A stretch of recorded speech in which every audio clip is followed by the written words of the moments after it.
अकबर और बीरबल की कहानी। खिचड़ी पक रही है। एक सर्दियों की ठंडी सुबह थी।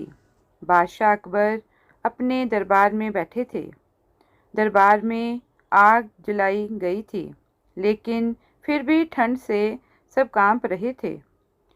अकबर ने दरबारियों से कहा, बताओ, क्या कोई इतना बहादुर है कि इस ठंड में सारी रात नदी के ठंडे पानी में खड़ा रह सके। सभी दरबारी एक दूसरे की ओर देखने लगे। किसी ने भी हिम्मत नहीं दिखाई। तभी बीरबल खड़े हुए और बोले, जहाँ पना, मेरे मोहल्ले का गरीब रामू मज़दूर यह काम कर सकता है। उसके पास खाने को कुछ नहीं है, और अगर आप उसे इनाम देंगे तो उसके परिवार का भला होगा। अकबर ने कहा, ठीक है, बुलाओ उसे। अगर वह सचमुच नदी में सारी रात खड़ा रह गया तो हम उसे अच्छा इनाम देंगे।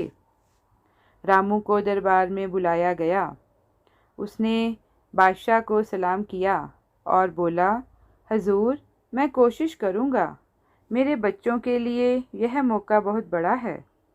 अगली रात उसे राजमहल के पास की नदी में खड़ा किया गया। चारों ओर पहरेदार लगाए गए ताकि वह कोई चालाकी ना कर सके।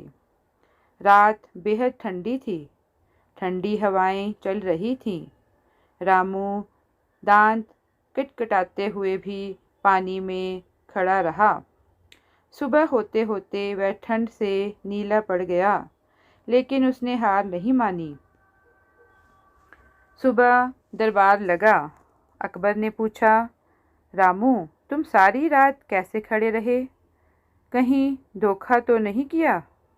बेचारे रामू ने कांपते हुए कहा, जहाँ पना, मैंने धोखा नहीं किया। हाँ, दूर महल की मीनार पर एक दिया जल रहा था। उसे देखकर मुझे हिम्मत मिलती रही कि सुबह होने ही वाली है। इतना सुनते ही अकबर गुस्सा हो गए। उन्होंने कहा, तो इसका मतलब तुमने उस दिए की गर्मी से अपने आप को गर्म रखा? यह तो धोखा है। तुम इनाम के हकदार नहीं। रामू रोने लगा। उसका परिवार भूखा था और उसे इनाम की उम्मीद थी। बीरबल चुपचाप यह देख रहे थे।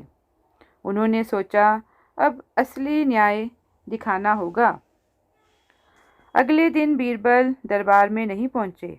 अकबर ने हैरानी जताई और कहा, आज बीरबल कहाँ है? वह कभी दरबार नहीं छोड़ते। किसी ने जाकर खबर दी कि बीरबल अपने घर पर खिचड़ी पका रहे हैं। अकबर ने आदेश दिया, चलो हम सब वहीं चलते हैं और देखते हैं कि बीरबल क्यों नहीं आया। जब बादशाह और दरबारी बीरबल के घर पहुंचे तो देखा, बीरबल ने आंगन में एक बड़ा बर्तन रखा है। बर्तन में दाल और चावल डाले गए थे, लेकिन आग कहाँ थी? आग बहुत दूर ज़मीन पर थी और उसके ऊपर एक लंबी सी बांस की डंडी रखी थी। बांस के सबसे ऊपर बर्तन हवा में लटका हुआ था। अकबर ने हैरानी से पूछा, बीरबल, ये कैसे खिचड़ी बना रहे हो? आग नीचे है और बर्तन इतना ऊपर। क्या इसमें खिचड़ी पक सकती है? बीरबल ने विनम्रता से कहा, जहाँ पना, जब रामू ने इतनी दूर जलते दीपक की रोशनी देखकर गर्मी पाई और आप मान गए कि वह धोखा है, तो ये खिचड़ी भी उसी तरह पक जाएगी। अकबर को तुरंत अपनी गलती का एहसास हुआ। उन्होंने हंसते हुए कहा, बीरबल, तुमने फिर मेरी आंखें खोल दी। वास्तव में रामू ने कोई धोखा नहीं किया था।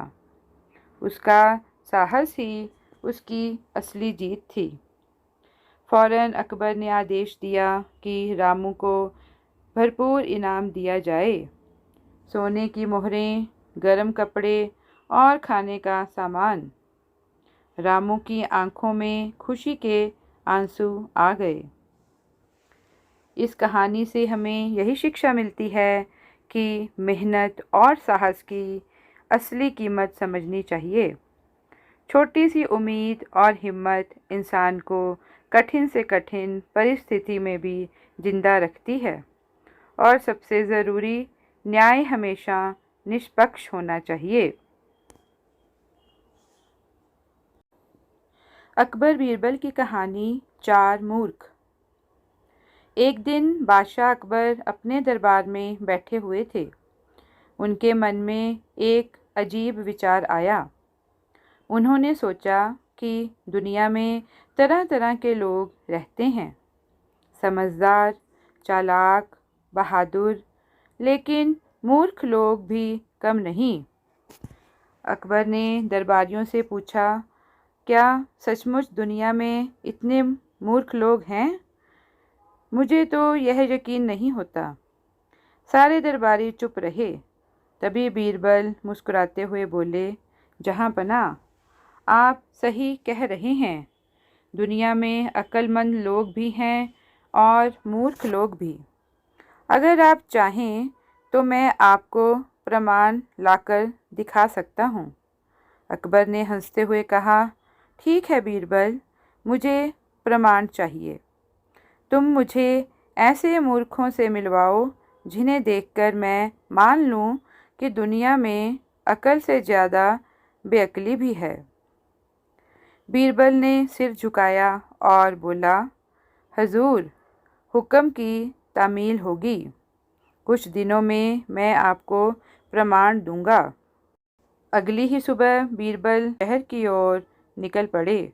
उन्होंने ठान लिया था कि अब ऐसे ऐसे लोग तलाशने होंगे जो अपनी मूर्खता से खुद को ही हंसी का पात्र बना दें। रास्ते में उन्होंने देखा, एक आदमी अपने सिर पर भारी बोझ रखकर जा रहा था, जबकि उसके पास घोड़ा भी था। लेकिन वह बोझ घोड़े पर नहीं बल्कि अपने सिर पर लादे हुए था और घोड़े की रस्सी पकड़कर चल रहा था। बीरबल ने उसे रोका और पूछा, अरे भाई, तुम्हारे पास घोड़ा है, फिर भी बोझ सिर पर क्यों ढो रहे हो? वह आदमी भोलेपन से बोला, महाराज, मैं अपने घोड़े पर दया करता हूँ, बेचारे को तकलीफ़ क्यों दूँ? अगर मैं बोझ सिर पर रखूँगा तो घोड़े को कम वज़न लगेगा। बीरबल हंस पड़े और बोले, वाह, ये हुई ना मूर्खता की निशानी। उन्होंने उस आदमी का नाम लिखा और कहा, अब तुम मेरे हिसाब से पहले मूर्ख हो। आगे चलकर बीरबल एक तालाब के पास पहुँचे। वहाँ उन्होंने देखा, एक आदमी अपने सिर के ऊपर एक मिट्टी का घड़ा रखकर पानी भर रहा है। लेकिन जैसे ही वह घड़ा भरता, उसके तले से पानी रिसने लगता और आधा रास्ता चलते चलते पानी खत्म हो जाता। बीरबल ने कहा, भाई, ये कैसा घड़ा है? इसमें तो छेद है। क्यों बार बार यही घड़ा भरते हो? वह आदमी मासूमियत से बोला, साहिब, मेरे बाप दादा से ये घड़ा मिला है।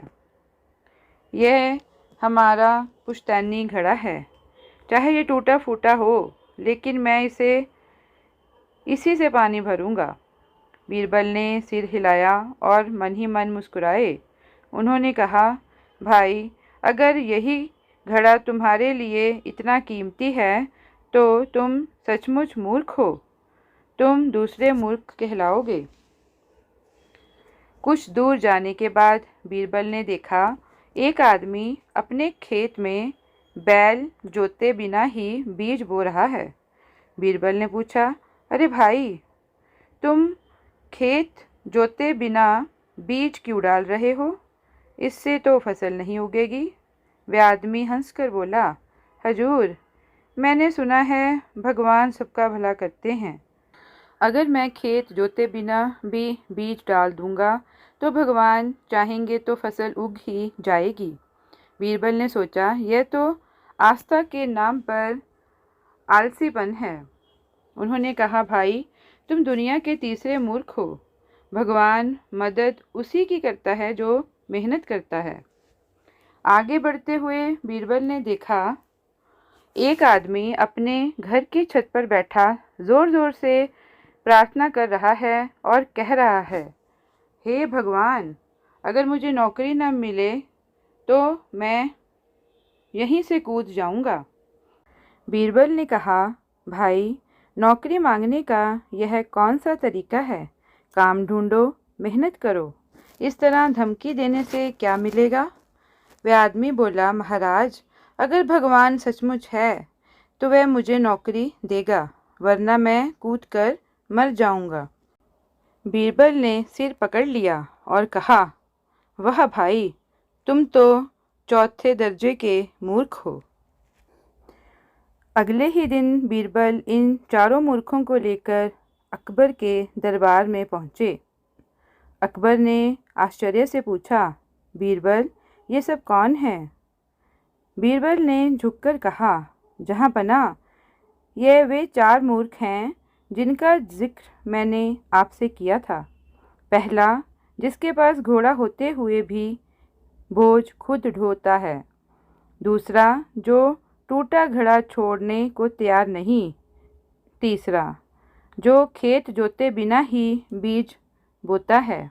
और चौथा, जो नौकरी मांगने के लिए भगवान को धमकी देता है। पूरा दरबार ठहाकों से गूंज उठा। अकबर भी हंस पड़े और बोले, बीरबल, आज तुमने सचमुच साबित कर दिया कि मूर्खता की भी कोई हद नहीं होती।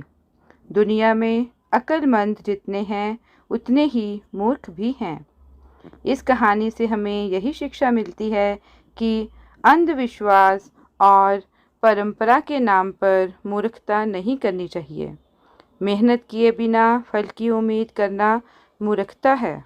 और सबसे ज़रूरी, विवेक और तर्क का इस्तेमाल हर हाल में ज़रूरी है। धन्यवाद।